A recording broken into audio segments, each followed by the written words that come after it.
that I was going to show it to. Well, today's the day. I went and got all the stuff that I needed. I'm going to show you how to make sofrito. Now I'm going to show you how to make the sofrito. These are the things that you are going to need to make your sofrito. Okay, I'm going to go by this right here. It's called recao. Guys, there's no other way I can pronounce it in English, but if you go to any Spanish supermarket, at a you know, any Spanish supermarket, there'll be a Dominican supermarket, Puerto Rican supermarket, Mexican supermarket, whatever, as long as Hispanic supermarket, or even the Jamaican supermarkets also having too. Any island supermarkets, if this all grows in, then they'll have it. But I'm gonna show you. So this right here is recao. I am making a big batch. So I'm making for me, my mother, and my daughter and my sister. So I have a couple packs, but if it's only for you, maybe 1 or 2 packs is due. You can take some and then save it, you know, like freeze the rest and then use the one you have in the refrigerator. So right now, let me get back. So this is recao. Okay, this right here is called ajicito dulce. I'm gonna see if I can, is it upside down? Oh yeah, it's upside down. Hold on 1 second, guys. So right here, it's ajicito dulce. Recao is spelled like this. It's gonna look like this, okay?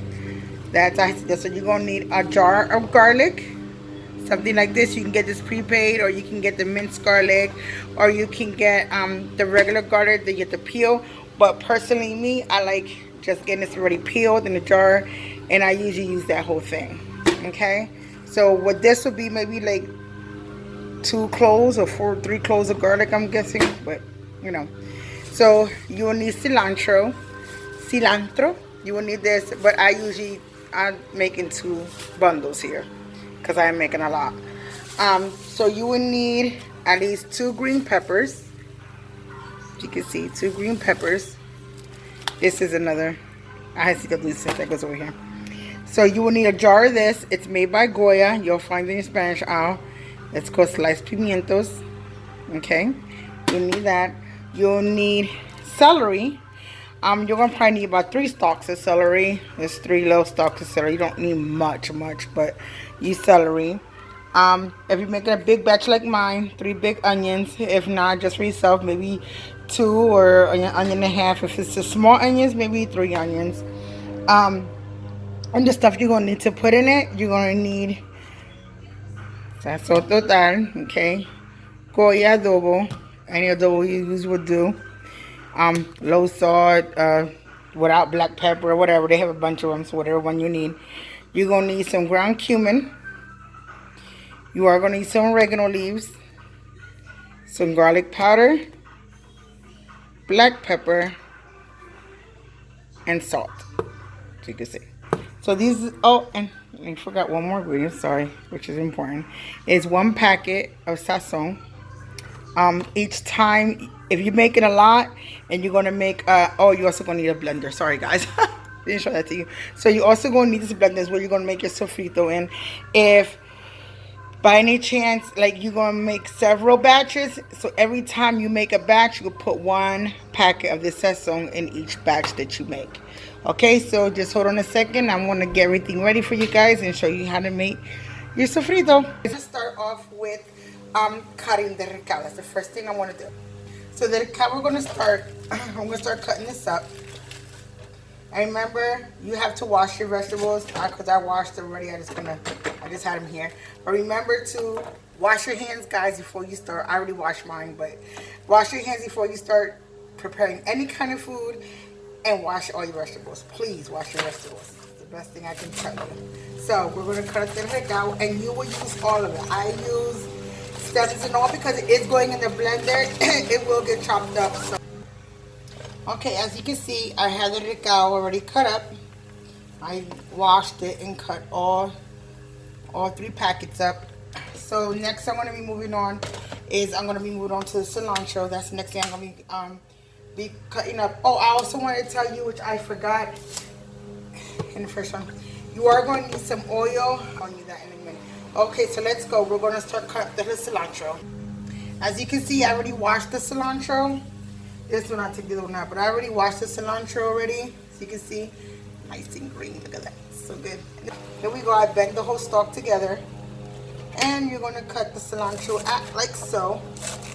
Hope you can see me. If not, there we go. So we're gonna cut the cilantro like so. Just gonna put it on the bowl with the ricao all together. Okay, the next thing we're cutting up is the ajicito dulce. Now these are like from the pepper family, but they're not hot at all. They're ajicito dulce. Dulce stands for sweet in Spanish, so they're not hot at all. You're gonna need these. I have 3 packs of these. You want to take the stems of them. You can put them in there with the seeds. It's not going to hurt you. It really isn't. So you just want to take these out with your hands. You don't got to cut them up with any knife or anything like that. Okay, guys, as you can see, I have the ajicito dulce already cut up in there. I did all 3 packs, but I'm going to transfer into my other bowl I have going on here because it's getting kind of full. So I got a bigger bowl that I'm going to transfer this stuff in. Okay, so we transferred it into my other bigger bowl that I'm going to kind of put there. So, but anyway, on to cutting the peppers. So you're going to need a green pepper and a red pepper, which I got to get. Just give me a second, guys. Okay, so now we're going to start with the peppers. I already did the ajicito dulce, the ricao, and the cilantro. So now we're going to be doing the peppers. Remember, always wash your vegetables. So I did wash the red pepper, the green pepper. I washed it off, whatnot. Okay, so now we're on to the celery. So you can, let me take a big one. If you see, I haven't washed, and I cut the edges off, the ends. Little flower part in there. Okay, so now we got an onion. As you can see, I cleaned it up. I peeled it. I cleaned it. It's just a regular yellow Spanish onion. We're going to clean these up. I already did. I peeled it. I ran on cold water. If you run the just a little tip for you guys is cut onions, in case you didn't know.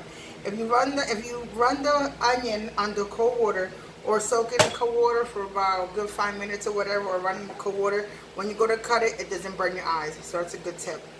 So we're going to take the oil, not to put much.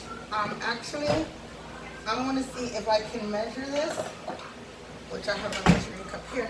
So this is 1 cup, 2/3 cup. So you're going to put this in here like this, like so. And just put, there we go. We're going to put 2 2/3 cups. How about that? Tablespoon with 2 tablespoons of adobo. Be fine. Okay, guys. This would be 8 tablespoons of this. Or tablespoon of this. We're going to put some salt. I would say a teaspoon of salt. That's cumin. I would say a teaspoon of cumin as well. This is oregano. I would say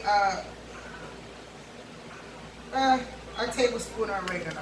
Excuse me, you really don't need that much garlic powder either, but I put a little bit just in case. So I always put out a little bit. So I would say a teaspoon of garlic powder. So then you're gonna put 1 packet of sazon in here. That's what you have. And then 1 packet of sazon. Just 1. Got your okay, you got your garlic. So you're gonna start putting in your peppers, your sofrito, cilantro, all that stuff in here. Lord have mercy. It's advertised. So I'm making a couple batches here. So take a couple garlics, throw them in there. Okay, you push that down there. Take about 2 handfuls, but if you have big hands like mine or small one. Then you want to put a 1/2 cup of water, just so it doesn't clump up on you. Okay, so it's a 1/2 cup of water. And we're going to take it. Should go down like so. And blend it up. Once you got blended up, And it should be really like, kind of like a salsa looking like. This should be.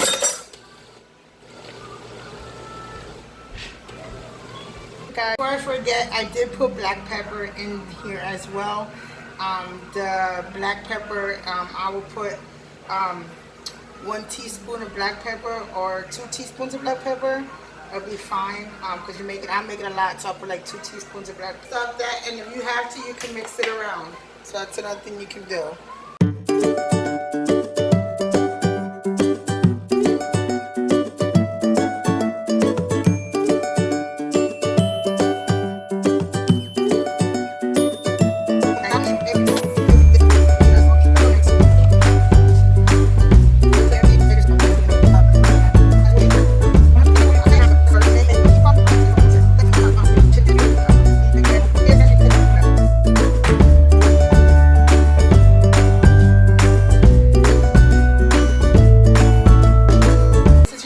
This is how you make sofrito, guys. I hope you like this the way I made it, because it's an old it's an old recipe from my mother. So this is, it don't change. It's good. It makes your food taste good. We in our family, we don't buy sofrito. We make it, and this is how it is. It makes your food taste so good. So yeah, this is our sofrito. So I'm going to eat here. I'm going to wait for the second part of this video. The second part of the video is now I'm going to make the rice. I'm going to show you how to use the sofrito into making the rice. So I'm going to make the rice with gandules, which is arroz con gandules. I'm going to make the baked chicken. I also add sofrito into the chicken, and you're going to see how I do that. Also, before I forget, I want to show you my sofritos. And these are one of my family. Well, these two are mine. But these two go to my family, and these two go with my mom. So this is how much I made in all that batch I made. These are all full containers, so they're all full to the top. So that's how much I can make out of that.